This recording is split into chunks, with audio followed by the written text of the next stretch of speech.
Welcome back to my channel Techgrapher. So guys, ये है iPhone 15 plus and इसको मैं बीते 215 दिन से as a primary device use कर रहा हूँ।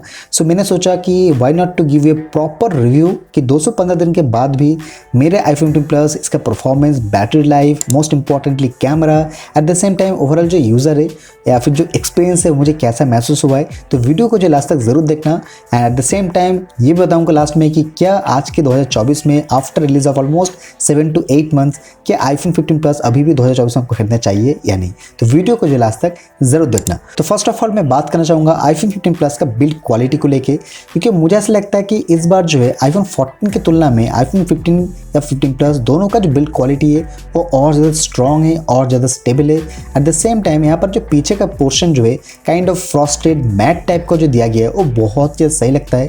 मैंने यहाँ पर ब्लू कलर परचेस किया था, लेकिन इस ब्लू कलर का जो डेंसिटी है बहुत ही यहाँ पर मिनिमम है। यहाँ पर आईफोन 14 और 30 में जो ब्लू कलर था वो थोड़ा सा डार्क टाइप का था एंड वो कलर मुझे उतना पसंद नहीं था। लेकिन ये जो कलर आईफोन 15 प्लस का या फिर आईफोन 15 का दोनों का जो ब्लू कलर है बहुत ही सटल है। एंड तो जब भी आप अपने हाथ में इस आईफोन को होल्ड करते हो तो इस काइंड ऑफ यहाँ पर एक फ्लैगशिप जो फोन है वो दूर से नजर आ जाता है। और साथ ही में मैं अगर थोड़ा सा साइड का पोर्शन दिखाऊं तो गाइस देख सकते हो कि साइड का पोर्शन एकदम नीट एंड क्लीन है, किसी भी तरीके के स्क्रैचेस या फिर जो डेंट है इस टाइप का मुझे देखने को नहीं मिला है। साथ ही में यहाँ पर मैं अगर सामने की तरफ फ्रंट में मैं यहाँ पर दिखाऊं तो फ्रंट में आप देख सकते हैं कि ग्लास का जो प्रोटेक्टर है वो उन्होंने लगाया हुआ है एंड इसका वजह से यहाँ पर जो आपका डिस्प्ले वो भी प्रोटेक्शन यहाँ पर रहता है। एट द सेम टाइम पीछे के यहाँ पर प्रोटेक्ट करने के लिए मैंने स्पाइजन का केस में यूज़ करता हूँ एंड उसका जो लिंक है यहाँ पर डिस्क्रिप्शन बॉक्स में दे दूंगा, तो आप जाकर चेक कर सकते हो। So overall in terms of build quality it's been great. Now let's talk about the most important factor that is battery life. And battery life के लिए लोग यहाँ पर ज़्यादातर आईफोन 14 प्लस या फिर 15 प्लस को है जो लेना पसंद करते हैं। So let's talk about that. So मैं सबसे पहले बैटरी का जो स्टैटिस्टिक्स है वो आपको दिखाना चाहूँगा। तो let me go to the battery statistics. तो यहाँ पर देख सकते हैं कि एक चीज़ अच्छा है कि even after almost 215 days close to 7 to 8 months and after having almost cycle to 178 अभी भी बैटरी जो है 100% है। इट्स ग्रेट, क्योंकि मैं यहाँ पर बीटा RC 2 यूज़ करता हूँ। एट द सेम टाइम यहाँ पर ऑफिशियल अपडेट जब भी आता है उसी दिन को मैं इंस्टॉल कर लेता हूँ। एंड देन ऑल्सो यहाँ पर देख सकते हैं मैक्सिमम कैपेसिटी जो अभी भी 100% है। इसका दो कारण हो सकता है। फर्स्ट, मैं यहाँ पर ओरिजिनल केबल और ओरिजिनल चार्जर यूज़ करता हूँ। सेकेंड, मैं कभी भी अपना आईफोन का जो बैटरी हेल्थ है 80% से ज़्यादा नहीं करता हूँ या फिर 20% से कम नहीं लेके आता हूँ। तो आप भी दो ट्रिक्स अगर फॉलो करोगे तो आपको हो सकता है कि यहाँ पर मैक्सिमम कैपेसिटी 100% बहुत दिन तक रहे।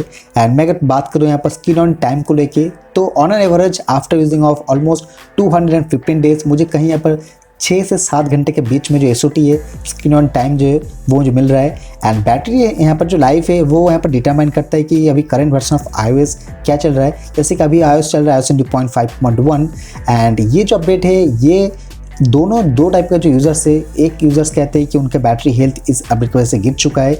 दूसरा यहाँ पर जो काइंड ऑफ यहाँ पर जो यूज़र्स है वो कहते हैं कि नहीं, थोड़ा सा बैटरी जो यहाँ पर बैकअप है वो थोड़ा सा इंप्रूव हुआ है।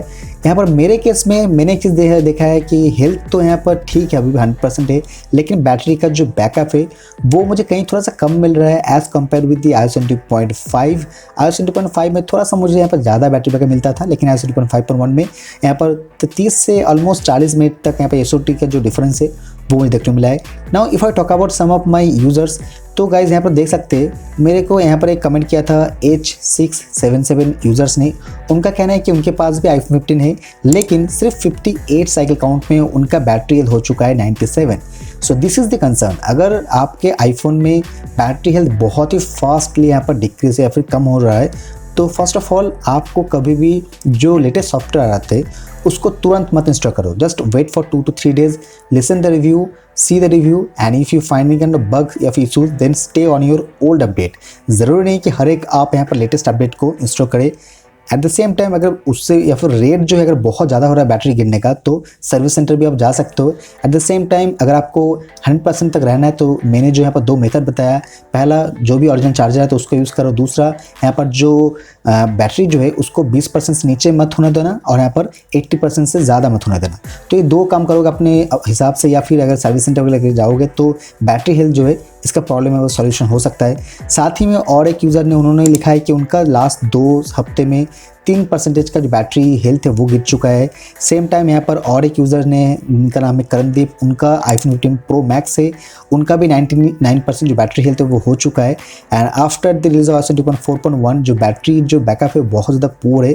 सो बहुत लोगों का ये जो इशू है कि अभी जो लेटेस्ट अपडेट आया iPhone 5.1 उसके बाद यहाँ पर बैटरी जो लाइफ है, बैटरी जो हेल्थ है, बैटरी जो बैकअप है, वो दोनों चीज़ें, ये जो चीज़ है यहाँ पर बहुत ज़्यादा पोर हो चुका है। सो मेरे ऑल आईफोन यूज़र्स, आपको मेरा यही कहना है कि जो भी लेटेस्ट अपडेट आते तुरंत उस दिन इंस्टॉल मत करना। कोई भी नए फीचर्स के यहाँ पर झांसे में आप 2-3 दिन रुको, उसके बाद देखो कि बग्स इशू है या नहीं, उसके बाद इंस्टॉल करो। सेकेंड है, बहुत तेज़ी से आपका बैटरी का बैकअप थोड़ा सा गिर रहा है तो please go and reach your nearest service centre. आप कहिए, उनका बात सुनिए कि वो क्या कहना चाहते हैं। हो सकता है कि आपके हार्डवेयर में भी कुछ दिक्कत हो, तो जो भी प्रॉब्लम हो आप सर्विस सेंटर जाके यहाँ पर चेकअप करवा सकते हो अगर बैटरी का जो हेल्थ है उसका गिरने का जो रेट है बहुत ज़्यादा है तो। Next I talk about the network and यहाँ पर परफॉर्मेंस। तो नेटवर्क जो है मेरे इनिशियल डेज में यहाँ पर नेटवर्क के यहाँ पर जो सेलुलर टावर है वो कभी भी फुल यहाँ पर मिलता नहीं था, लेकिन जैसे जैसे अपडेट आते रहे, जैसे जैसे मैं इस फ़ोन को और ज़्यादा यूज़ करता रहा, नेटवर्क का जो स्टेबिलिटी है वो और ज़्यादा स्टेबल हो चुका है। Eight the same time network जो अभी फुल टावर मिलता है एंड कभी भी मुझे कॉल ड्रॉप इस टाइप का जो इशू है वो जो मुझे इनिशियल डेज में मिलता था वो अभी जो चीज़ है यहाँ पर कॉल ड्रॉप ये सब ये थोड़ा सा सॉल्व हो चुका है। Now let's talk about the performance. तो परफॉर्मेंस लुक अगेन ये काइंड ऑफ मैटर करता है कि आपका आईफोन में करंट वर्जन ऑफ कैसा है, यानी iOS कौन सा है। जैसे कि मेरे आईफोन में या फिर अभी मोस्ट ऑफ द यूजर्स के पास iPhone 5.1 का अपडेट होगा एंड ये अपडेट के बाद यहाँ पर जो परफॉर्मेंस का at least in terms of number थोड़ा सा गिर चुका है। जैसे कि यहाँ पर आप देख सकते हो 20 मई का ये जो रिजल्ट है सिंगल स्कोर मल्टी स्कोर, ये iPhone 5.1 के आने के बाद थे। एंड यहाँ पर आप जो इसका जो स्कोर है, इसका जो वैल्यू है वो थोड़ा सा नज़र देखो। सिमिलरली 13 मई को जो है इसका जो वैल्यू है ये iPhone 2.5 के आने के बाद है। दोनों वैल्यू में जो अंतर है वो खास है। यहाँ पर देख सकते हो कि after receiving the iPhone 2.5.1 at least in terms of CPU mark, यहाँ पर जो multi score and single score का जो वैल्यू है iPhone 2.5.1 में वो बहुत ज़्यादा कम है as compare with the iPhone 2.5। So at least in terms of number जो है वो काइंड ऑफ यहाँ पर स्लो हो चुका है। Next if I talk about the normal day to day life, normal day to day life मुझे उतना कुछ फ़र्क नहीं पड़ता ऑल्दो, लेकिन यहाँ पर इनिशियल डेज में जब मैं यहाँ पर PUBG या फिर जो BGMI गेम है वो जब मैं टेस्ट कर रहा था आफ्टर रिसीव iPhone 5.1, जिसको लेकर मैं ऑलरेडी डेडिकेटेड वीडियो बनाया हूँ तो you can check it out. तो वो अपडेट आने के बाद परफॉर्मेंस में एटलीस्ट इन टर्म्स ऑफ जो गेमिंग है उसमें थोड़ा बहुत जटरनेस मुझे कहीं कहीं देखने को मिल रहा था। लेकिन रेगुलर अगर आप इस फ़ोन को खरीदते हो normal day to day task के लिए, नॉर्मल यहाँ पर काम करने के लिए, जैसे कि जीमेल हो गया, फिर फोटो खींचना हो गया, नॉर्मल जो भी आप यहाँ पर काम करते हो अपने ऑफिस लाइफ के लिए या फिर नॉर्मल अगर आप स्टूडेंट वगैरह हो, तो ये जो फ़ोन है ये बहुत ही सही रहेगा। एंड ये गेमिंग के लिए भी आप ले सकते हो, लेकिन अगेन एक प्रॉपर गेमिंग अगर करना चाहते हो तो आई विल रिकमेंड कि आप कोई अच्छा एंड्रॉयड देख लो, क्योंकि एक तो सस्ता भी मिल जाएगा, दूसरा यहाँ पर जो रिफ्रेश रेट है वो भी ज़्यादा मिलेगा, क्योंकि इसमें आपको पता है कि इसमें सिर्फ और सिर्फ 60 हर्ट्ज का रिफ्रेश आता है। So in terms of performance it's good but again not for gamers. Now let's talk about the display. तो डिस्प्ले में इसमें आपको 6.7 इंच का एक OLED पैनल मिलता है and in terms of sharpness, in terms of accuracy जो of colour बहुत ही ज़्यादा सही है। एंड इसमें आप देख सकते हैं मैं यूट्यूब में जो है HDR यहाँ पर जो वीडियो है वो यहाँ पर देख रहा हूँ, HDR वीडियो में बहुत ही ज़्यादा अच्छा लगता है। And with the dynamic island या फिर दिस टाइप ऑफ नॉच आप यहाँ पर कर सकते हो, मॉडर्न नॉच। ओवरऑल जो एस्थेटिक है, ओवरऑल जो लुक है यहाँ पर iPhone 15 प्लस का डिस्प्ले में बहुत ज़्यादा सही है। मुझे इसका जो कलर का जो है बहुत ज़्यादा एक्यूरेट लगा है एंड मुझे इसका जो शार्पनेस वो भी सही लगा है। एट द सेम टाइम जो सैचुरेशन है वो बहुत ज़्यादा नहीं है, एकदम क्लोज टू नेचुरल है। सो कोई भी आप मीडिया कंज्यूम करो इन Netflix, YouTube, Amazon prime, wherever you want, यहाँ पर जो डिस्प्ले का जो एक्सपीरियंस है वो बहुत ज़्यादा सही रहेगा। लेकिन इसी डिस्प्ले में एक मुझे यहाँ पर जो अगेन थोड़ा सा मुझे कमी लगा है, that is you all know that is 60 hertz. 60 hertz होने की वजह से यहाँ पर जो डिस्प्ले है वो थोड़ा सा काइंड ऑफ स्लोएस्ट लगता है एटलीस्ट इन 2024, क्योंकि मुझे ऐसा लगता है कि अगर आप इतना पैसा चार्ज कर रहे हो 80,000, 90,000, 70,000 तो एटलीस्ट आपको 90 हर्ट्ज तो देना चाहिए। एंड ऑल्दो 90 हर्ट्ज तो बहुत कम हो रहा है, मैं तो कहूँगा कि 120 हर्ट्ज दे दो। एंड रूमर ऐसे भी है कि iPhone 16 यहाँ पर 16 में आप 120 हर्ट्ज का हो सकता है कि बेस मॉडल में यहाँ पर दिया जाए। तो अगर आप ऐसा कुछ देखते हो iPhone 16 के फीचर्स तो obviously you can purchase that also. Now let's talk about the camera. तो कैमरा में आपको iPhone 15 प्लस एंड iPhone 15 में इस बार आपको थोड़ा सा नया सेंसर दिया गया है। आपका जो प्राइमरी कैमरा है 48 MP का है, सेकेंडरी जो कैमरा है वो 12 MP का है। एंड डू नोट कि मैंने camera related already dedicated video बनाया है, तो you can check that video.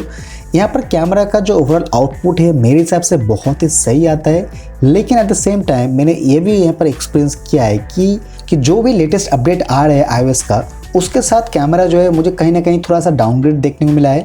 Although it's my personal feeling, do let me know your opinion in the comment section.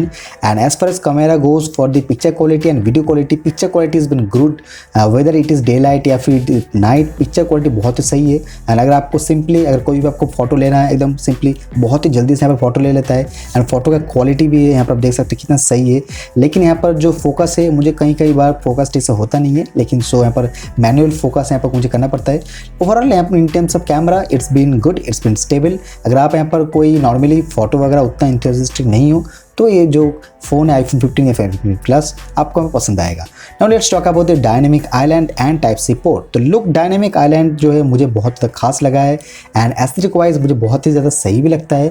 आप जो भी आप गाना वगैरह प्ले करो, इसका गाने का जब भी आप स्वाइप ऐसा करोगे तो डायनेमिक आइलैंड में कुछ इस तरह से आ जाता है, तो वहाँ से पॉज, प्ले, नेक्स्ट ये सब कर सकते हो। तो एंड इसका फीचर जो या फिर इसका जो यूज़ है, आप यहाँ पर अगर यहाँ पर मैप या फिर गूगल मैप या फिर एप्पल मैप जो भी यहाँ पर यूज़ करते हो वो अगर आप यूज़ करोगे तो उसमें इस पोर्शन पे आपको यहाँ पर थोड़ा सा लेआउट आ जाता है जब भी आप अपने होम स्क्रीन में ऐसे करते हो, स्वाइप अप करते हो। सिमिलरली अगर आप यहाँ पर जोमेटो वगैरह में खाना वगैरह ऑर्डर देते हो तो जोमेटो में कितना टाइम लगेगा ये सब यहाँ पर दिखाता है। तो इन terms of aesthetic, in terms of new look, यहाँ पर नया जो डिज़ाइन है उसके हिसाब से मुझे ये बहुत सही लगा है। एंड सेम यहाँ पर मैं अगर बात करूँ अपना टाइप सी पोर्ट को लेके, तो here is the mixed feeling. Type C port दिया गया है बहुत ही सही है, और यहाँ पर आपके पास एंड्रॉइड का अगर आप चार्जर है तो भी आप यूज़ कर सकते हो, सो इट गुड्स। लेकिन यहाँ पर टाइप सी पोर्ट का जो स्पीड है गाइज वो बहुत ही ज़्यादा पोर है। जैसे कि अगर आपको 2 से 3 GB का डेटा ट्रांसफ़र करना है आईफोन से पेन ड्राइव में, तो यहाँ पर जो टाइम लगेगा दैट इज़ 2 से 3 मिनट तक। एंड 2024 में अगर आपको 2 से 3 मिनट का टाइम लग रहा है सिर्फ और सिर्फ 2 से 3 GB डेटा ट्रांसफ़र में, तो ये बहुत ही ज़्यादा है। एंड मुझे ऐसा लगता है कि iPhone 16 में ये टाइप सी पोर्ट 3.0 एटलीस्ट होना चाहिए, क्योंकि एंड्रॉयड में जहाँ 20,000 के अंदर ही आपको टाइप सी पोर्ट 3.0 मिल रहा है, वहीं आपको 80 से 90,000 देने के बाद भी आप यहाँ पर सिर्फ 2.0 का स्पीड मिल रहा है। So in terms of type C it's good, लेकिन इट्स नॉट दैट ग्रेट। तो चलिए अब बात करते हैं कि 2024 में क्या आपको iPhone 15 या फिर iPhone 15 प्लस कंसीडर करना चाहिए या नहीं। And at the same time price to जो परफॉर्मेंस, प्राइस टू जो यहाँ पर क्वालिटी है, क्या ये मैच करता है या नहीं।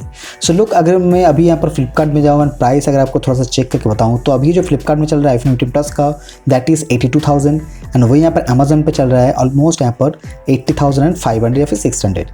एंड इतने प्राइस देकर अगर आपको अभी यहाँ पर iPhone 15 प्लस खरीदना है या फिर iPhone 15 जो इसके थोड़ा सा नीचे होगा 5-6 हज़ार का अंतर होगा, वो अगर खरीदना है, सो कीप इन माइंड कि पहली बात तो ये है कि iPhone 16 सिर्फ 3 से 4 महीने बाद यहाँ पर लॉन्च होने जा रहा है in the month of I think in September. Second कि आपको बहुत सारे जो 2024 में जो फीचर्स जो होना चाहिए वो नहीं है। फर्स्ट एंड फॉरमोस्ट 120 हर्ट्ज का रिफ्रेश रेट, तो ये इसका जो फील है आप यहाँ पर कमी तो ऑब्वियसली होगा अगर आप 120 हर्ट्ज से यहाँ पर वापस अपने आईफोन के 60 हर्ट्ज में आ रहे हो। Second and most important type C port 3.0 या फिर 3.1 टाइप सी पोर्ट दिया गया ऑब्वियसली एज आई सेड बहुत ही अच्छा, लेकिन स्पीड जो है गाइस बहुत ही घटिया है। अभी भी आप फुल चार्ज होने में मुझे यहाँ पर अगर आप 100% करोगे तो ऑलमोस्ट यहाँ पर 1.5 घंटे का समय है वो लग जाएगा। एट द सेम टाइम जो कैमरा गाइस अच्छा है but not that great. So keeping this 3 things आपको यहाँ पर iPhone 15 या 15 प्लस जो है वो खरीदना चाहिए। एंड अगेन 80,000 में मेरे रिकमेंडेशन माने तो गाइस मत खरीदिए, क्योंकि अगेन एज आई सेड 3 से 4 महीने बचा हुआ है, वेट कर लीजिए, कुछ दिन बाद यहाँ पर iPhone 16 लॉन्च होगा तो you can purchase that. Although iPhone 16 में भी 2 ही कैमरा मिलेगा, लेकिन हो सकता है कि टाइप सी पोर्ट का जो यहाँ पर जो स्पीड है उसको बढ़ा दिया, एट द सेम टाइम यहाँ पर जो 120 का रिफ्रेश रेट है वो मिल जाए। But still if you want to purchase this phone, तो मेरा रिकमेंडेशन यही रहेगा कि yes obviously you can purchase the phone जो है बहुत ही सॉलिड है। हर एक जो यहाँ पर टर्म्स एंड कंडीशन होता है जो भी आप चाहते हो इन terms of display, in terms of performance, in terms of battery backup, overall बहुत ही सही है। हर एक जो आपका चेक बॉक्स है वो एक एक करके टिक टिक करता रहता है। लेकिन अगेन अगर आप थोड़ा सा रुक जाओगे तो यहाँ पर iPhone 16 आप यहाँ पर खरीद सकते हो। But if you want it right now, then obviously from my side yes, you can go for it. You can go for iPhone 15 Plus, I think. So guys, this was all about my review of my iPhone 15 Plus after the using of 215 days, which is close to 7 to 8 months. So I hope ये जो video आपको पसंद आए, कोई भी query हो, कोई भी चीज़ जानना हो रिगार्डिंग द iPhone 15 Plus या फिर regarding the Apple Watch Series 9, तो guys do let me know in the comment section. I will definitely reply you back. So till then, like the video, share the video, subscribe my channel. So चलिए मैं मिलता हूँ किसी और video में, तब तक good bye and stay safe.